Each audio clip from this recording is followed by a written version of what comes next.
लोकधात। उत्तराखंड अपनी सांस्कृतिक विरासत के लिए संपूर्ण भारत में विशेष पहचान रखता है। हमारी लोक विधाएं अपने आप में इतनी समृद्ध हैं कि इसका सही आकलन करना बेहद मुश्किल है। हमारी गायन शैलियां, हमारी नृत्य शैलियां सब वाद्य विशेष हैं तथा इनके प्रस्तुतिकरण हेतु जितने भी वाद्य यंत्र बनाए जाते हैं सभी खाल यानी चमड़े से तैयार किए जाते हैं, जैसे दैन, पौ, ढोल, हुड़का, डमर, मुर्यो इत्यादि। इसके लिए विजयसार, खैर खमार, आम, सानन, परो इत्यादि लकड़ियों का उपयोग किया जाता है। साथ ही बैल, बकरी, सांबर, भैंस, घुरड़, काकड़ इत्यादि जानवरों की खाल का इस्तेमाल किया जाता है। मृग चर्म हमारी राष्ट्रीय विरासत है, सो इस हेतु बैल, बकरी, भैंस इन्हीं जानवरों की खाल आमतौर पर इस्तेमाल में लाई जाती है। हुड़का। हुड़का हमारी सांस्कृतिक विरासत का मूलभूत आधार है। सुख दुख के गीत गायन हो या झोड़ा छपेली, चांचरी, भगनौल, गुड़ौल, हुड़क्या बोल, राजूला मालूशाही, पैर, भड़ा, ख्याला हमारी तमाम गायन शैलियों को हुड़के ने सदा ही अपनी थाप से संजो कर रखा है। न जाने कितने ही फड़ पैगों की कथाएं और देवताओं की गाथाएं इस हुड़के में समाई हुई है। उत्तराखंड की परंपराएं विविधताओं से भरी हुई है। इस हेतु कोस कोस में बदले वाणी और 7 कोस में बदले पानी, यह कहावत यहाँ यथार्थ प्रतीत होती है। अलग अलग प्रथाओं के बावजूद सभी का आधार कहीं ना कहीं एक ही है, हुड़का।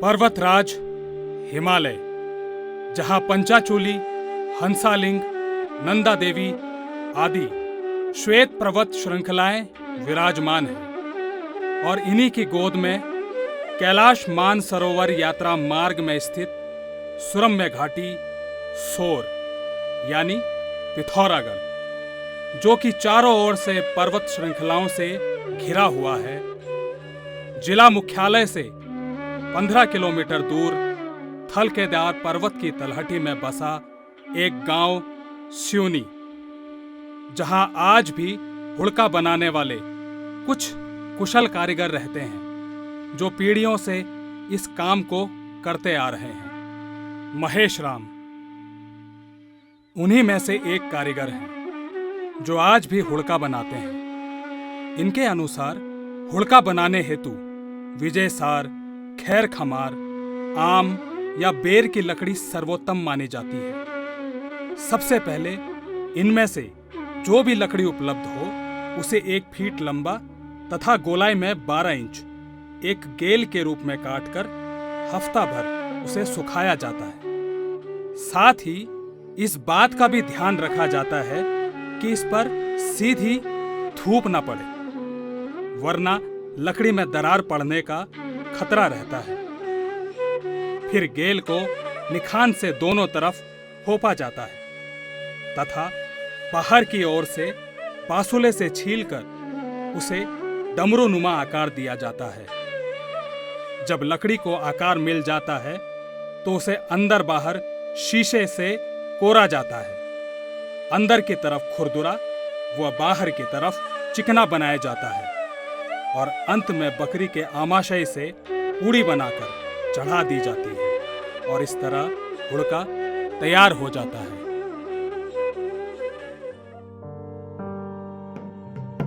डमर।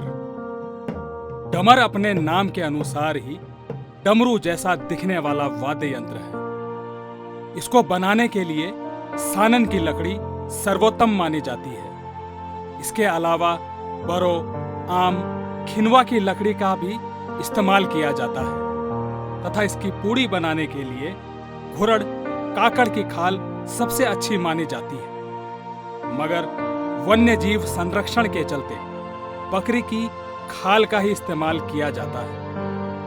डमर बनाने वाले कारीगर अब ना के बराबर रह गए हैं। दैन।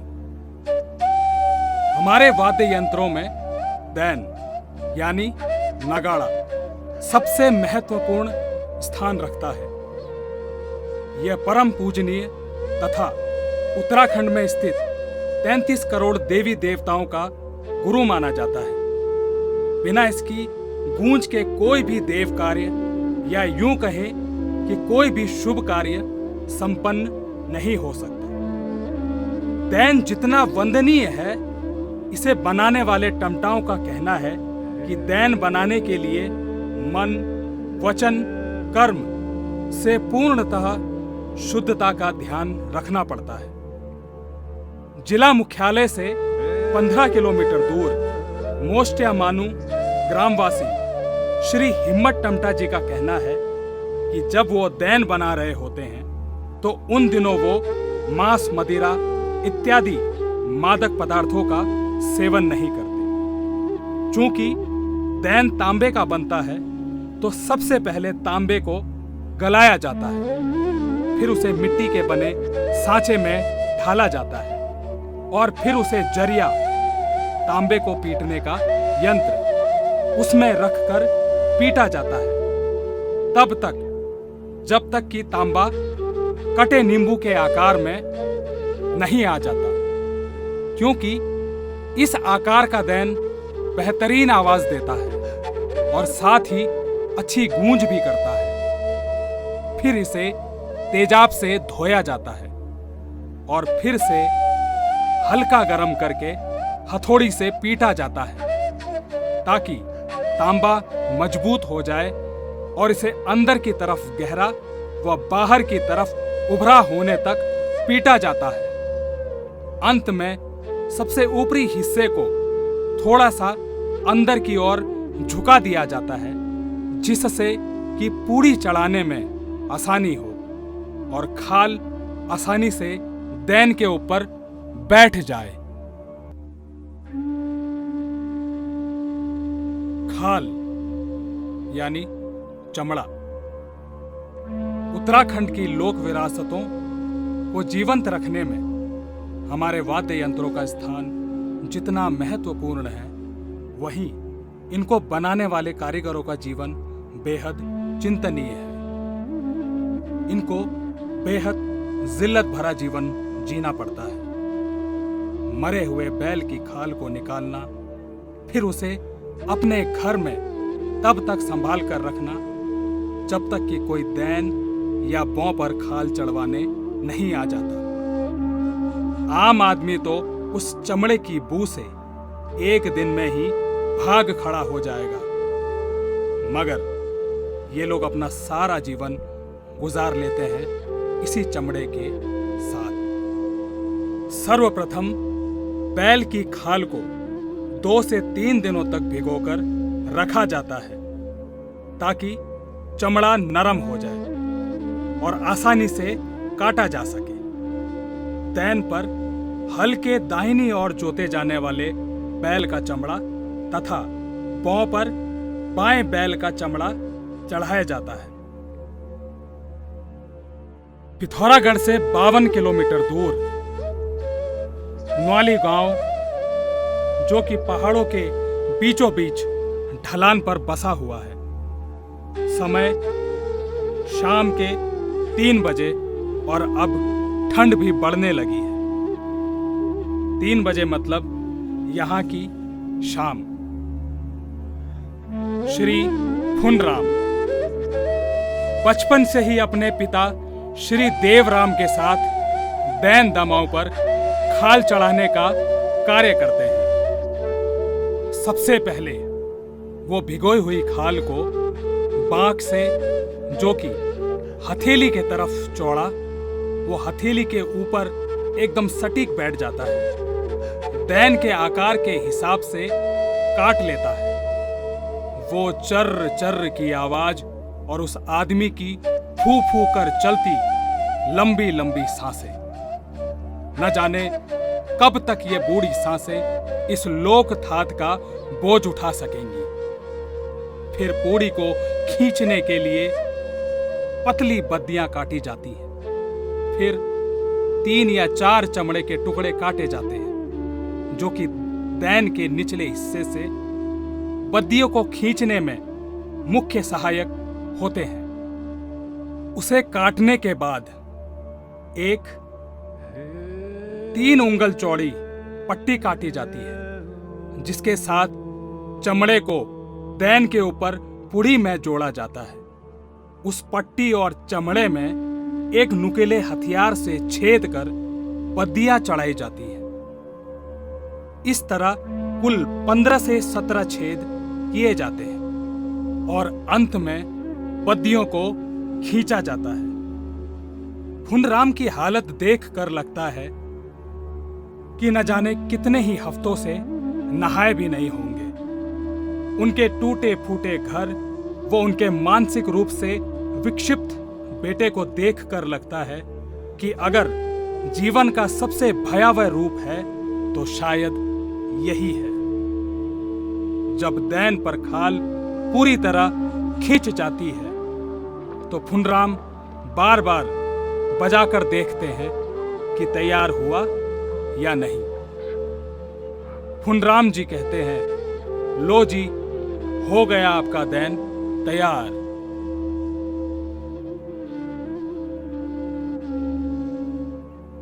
देवभूमि उत्तराखंड लोक कला, लोक शिल्प व अपनी लोक थात का पालक। मगर क्या इन लोक शिल्पियों को कोई जानता है? क्या इनका कोई वजूद है? नहीं। युग बीते, सदियां बीती, मगर इन्हें क्या मिला? आज भी वही फटे पुराने कपड़े, वही जिल्लत भरा जीवन। हमारी लोक संस्कृति को जीवंत रूप प्रदान करने वाले ये सजग प्रहरी तलाशते हैं आज भी अपने वजूद को। न जाने कितनी ही पीढ़ियां इस लोक की सेवा करते करते बूढ़ी हो गई, झोंक दी अपनी जवानियां संस्कृति को जमा रखने में।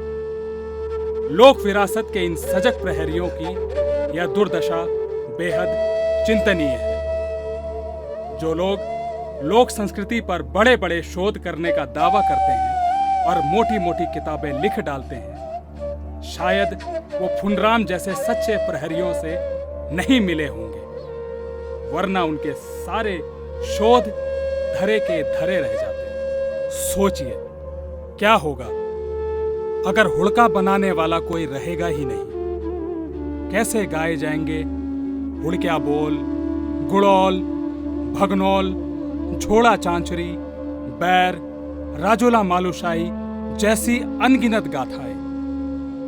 सोचिए अगर दैन बनाने वाले या उस पर खाल चढ़ाने वाले ही नहीं रहे तो कैसे बजेगा छलिया बाजा, ध्यूड़, नौमती, उकाल, उलार, धदिया नगारा, देवतारी, घड़ाई बढ़ाई आदि हमारी संस्कार ताले। नमस्कार, मैं हूँ दीवान चमका। हम चितरागढ़ शहर के मुस्टमानो गांव में रहते हैं। हम पिछले 30-35 सालों से ये तांबे का काम करते आए हैं।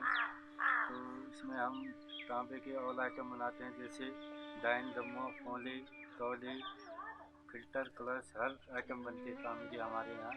तो हमें ऐसा है कि सरकार से हमें अभी तक कोई मदद नहीं मिली, तो हम चाहते हैं कि सरकार हमें भी देखे और हमारे काम को आगे बढ़ाए।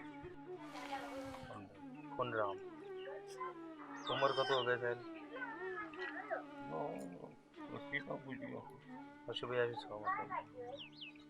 खुट्टा में की समस्या बैठा में? खुट्टा में कुछ चक्कर अच्छा, बाकी बचपन बढ़िया अपन पिताजी देखे ना हो, सीखे ना हो, लगातार काम नहीं कर रहा। आंखों में की तकलीफ से इधर फल में? ये आंखों में तकलीफ है ना, ये मैं बादल भरी ना, तो मेरा बादल। अच्छा, ये छोट ये तकलीफ ले तो मतलब सरकार बड़ी तशा है कि फायदा या योजना के मिल छी तुमसे? कहीं नहीं मिले महाराज, मिल लो बंदे। हमारे सरकार से एक गुजारिश है, जो हम लोग ये काम करते हैं इसको बढ़ावा देने के लिए सरकार को आगे आना चाहिए। सरकारी तंत्र को चाहिए कि वो ऐसे सच्चे लोक थात के प्रहरियों को संजो कर रखे, इन्हें संरक्षण प्रदान करे। तथा इनके कार्य को हस्तांतरित करने में बढ़ावा दें।